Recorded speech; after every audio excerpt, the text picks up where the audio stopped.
नमस्कार दोस्तों, एक्सरसाइज 4.5 का 11th सम हम करेंगे जिसमें हमें ए इनवर्स निकालना है अगर वो एग्जिस्ट करता है तो ए इनवर्स निकालने के लिए रूल ये है कि पहले तो उसका डिटर्मिनेंट हमें चेक करना पड़ेगा। अगर उसका डिटर्मिनेंट जो है नॉट इक्वल टू ज़ीरो है, यानी कि वो क्या है, नॉन सिंगुलर मैट्रिक्स है, तो उसका इनवर्स एग्जिस्ट करेगा। तो इसका डिटरमिनेंट निकाल लेते हैं और फिर इसका इन्वर्स हम फाइंड करेंगे। तो इसका डिटरमिनेंट जो होगा वो होगा, हम इस रो को एक्सपेंड कर देते हैं, फर्स्ट रो को एक्सपेंड कर देते हैं।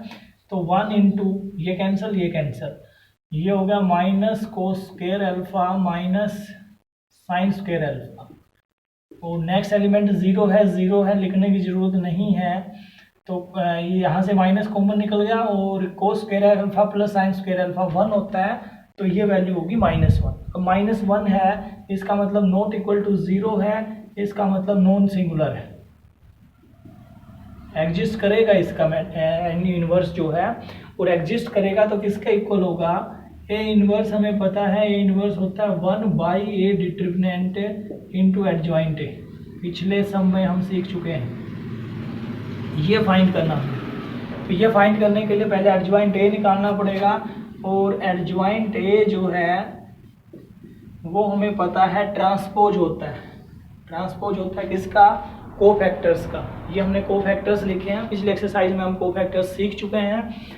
तो ये कोफैक्टर्स लिख दीजिए, ये हो गया -1 0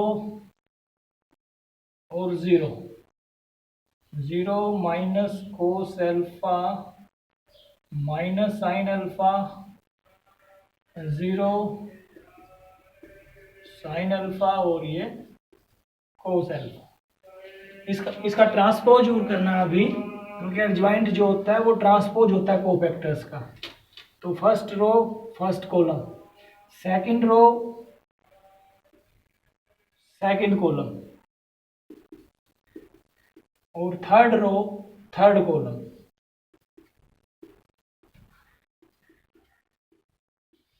अब इस एडजॉइंट ए की मल्टीप्लाई हमने करनी है 1/a डिटर्मिनेंट से। तो A inverse equal to 1/a determinant -1 आया है।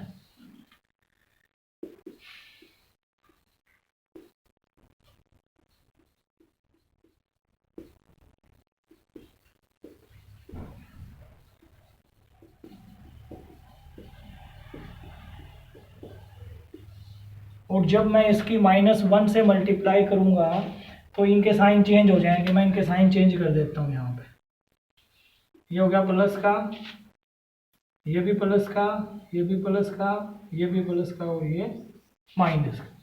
तो इस तरह से हम किसी भी मैट्रिक्स का जो है इन्वर्स निकाल सकते हैं अगर वो नॉन सिंगुलर है तो।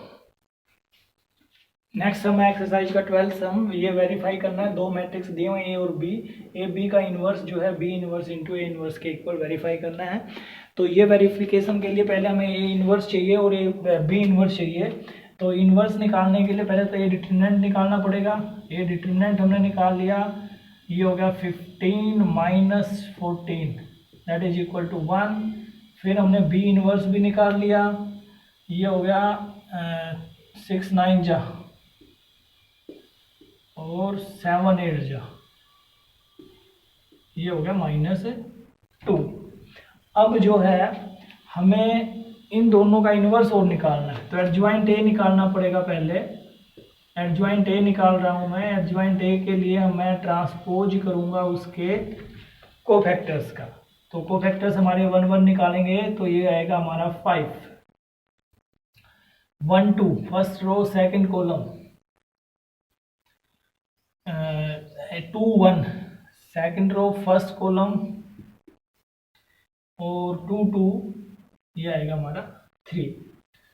तो ये हमारा हो गया जी। एडजॉइंट जो है वो आएगा 5 -2 -7 और 3। तो इसका ये इन्वर्स लिख देते हैं।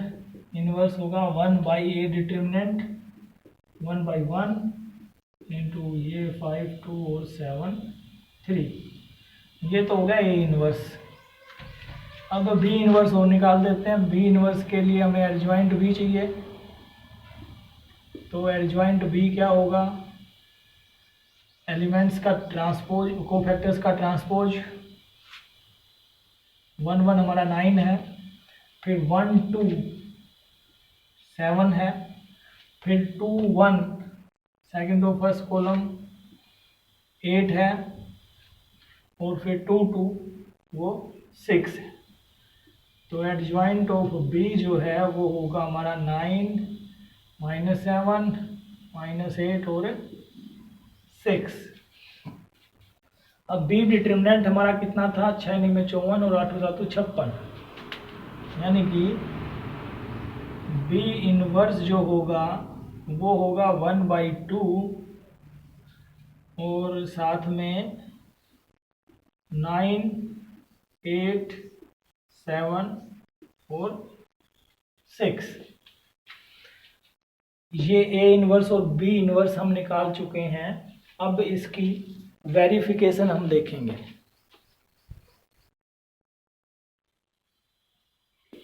क्योंकि हम इनवर्स ए इनवर्स और बी इनवर्स हम निकाल चुके हैं, तो अब हमने वेरीफाई जो करना है वो ये वेरीफाई करना है ए बी का इनवर्स।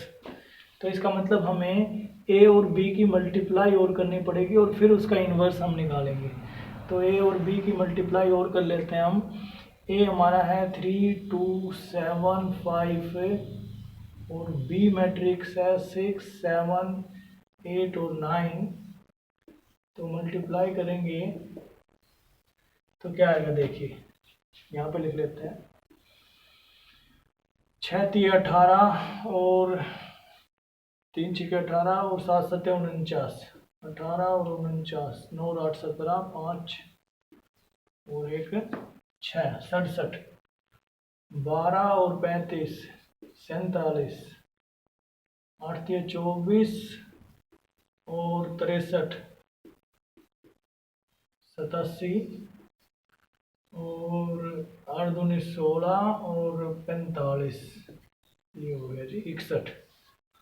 तो ये हमने इसकी ए बी की मल्टीप्लाई कर ली। अब ए बी का इन्वर्स चाहिए, तो ए बी का डिटर्मिनेंट हमने निकालना पड़ेगा। ए बी का डिटर्मिनेंट होगा 67 गुना 61 माइनस 47 गुना 87। तो इनकी गुना करेंगे तो ये आएगा हमारा, ये आ गया जी -2 ए बी का डिटर्मिनेंट। अब ए बी का इन्वर्स निकालने के लिए हमें करना पड़ेगा, इसके पहले हम कोफैक्टर्स एडजॉइंट निकाल लेते हैं, एडजॉइंट ऑफ ए बी। तो ए बी का एडजॉइंट जो निकलता है वो क्या निकलता है, ट्रांसपोज होता है किसका, कोफैक्टर्स का। कोफैक्टर्स हमारे होंगे 61 और फिर हमारा होगा फर्स्ट रो और सेकंड कॉलम अगर देखें ये होगा 47 और फिर सेकंड रो और फर्स्ट कॉलम अगर देखें ये होगा 87 और ये होगा 67। तो इसका ट्रांसपोज करेंगे तो 61 47 87 और 67। अब इसका इन्वर्स लिख देते हैं हम। ए बी का इन्वर्स जो होगा 1/, इसका डिटर्मिनेंट कितना आया था, इसका डिटर्मिनेंट आया था -2 और ये हो गया 61 87 47 और 67। तो ये तो हमारा है कि कौन सा part, LHS part. LHS part तो आ गया हमारा ये। अब RHS पार्ट में हमें करना क्या है, B inverse into A inverse और निकालना है। तो मैं सिर्फ B इनवर्स और A इनवर्स को रखूँगा, बाकी को यहाँ से मैं इरेज कर रहा हूँ ताकि मैं इनकी मल्टीप्लाई कर सकूं और रिजल्ट जो है वो वेरीफाई हो सके। तो मल्टीप्लाई करने के लिए हम करते हैं वही, B inverse into A inverse जो होगा, बी इनवर्स की वैल्यू है -1/2 9 7 8 और 6 और इनटू में ए इनवर्स की वैल्यू है हमारी 5 2 7 और 3। बस अब इसकी मल्टीप्लाई हम करें और वो हमारी इसके इक्वल आ जानी चाहिए, तो हमारा रिजल्ट वेरिफिकेशन हो जाएगा। 1/2 तो हमारा मैच हो गया। इधर देखते हैं हम क्या आएगा, 9 पंजे 45 और 16, ये हो गया जी 45 और 16 हमारा कितना होगा 61, ठीक। 7 पंजे 35 और 12 47, 9 सत्ते 63 और 24 87, 49 और 18 67। तो इस तरह से हम देखते हैं कि ए बी का इन्वर्स जो है वो आया है B inverse into A inverse. ये हमारी आइडेंटिटी भी है, रिजल्ट भी है, और ये सभी मैट्रिक्स के लिए जिसका इन्वर्स एग्जिस्ट करता है तो उसके लिए सभी के लिए ये वेरीफाइड रिजल्ट है।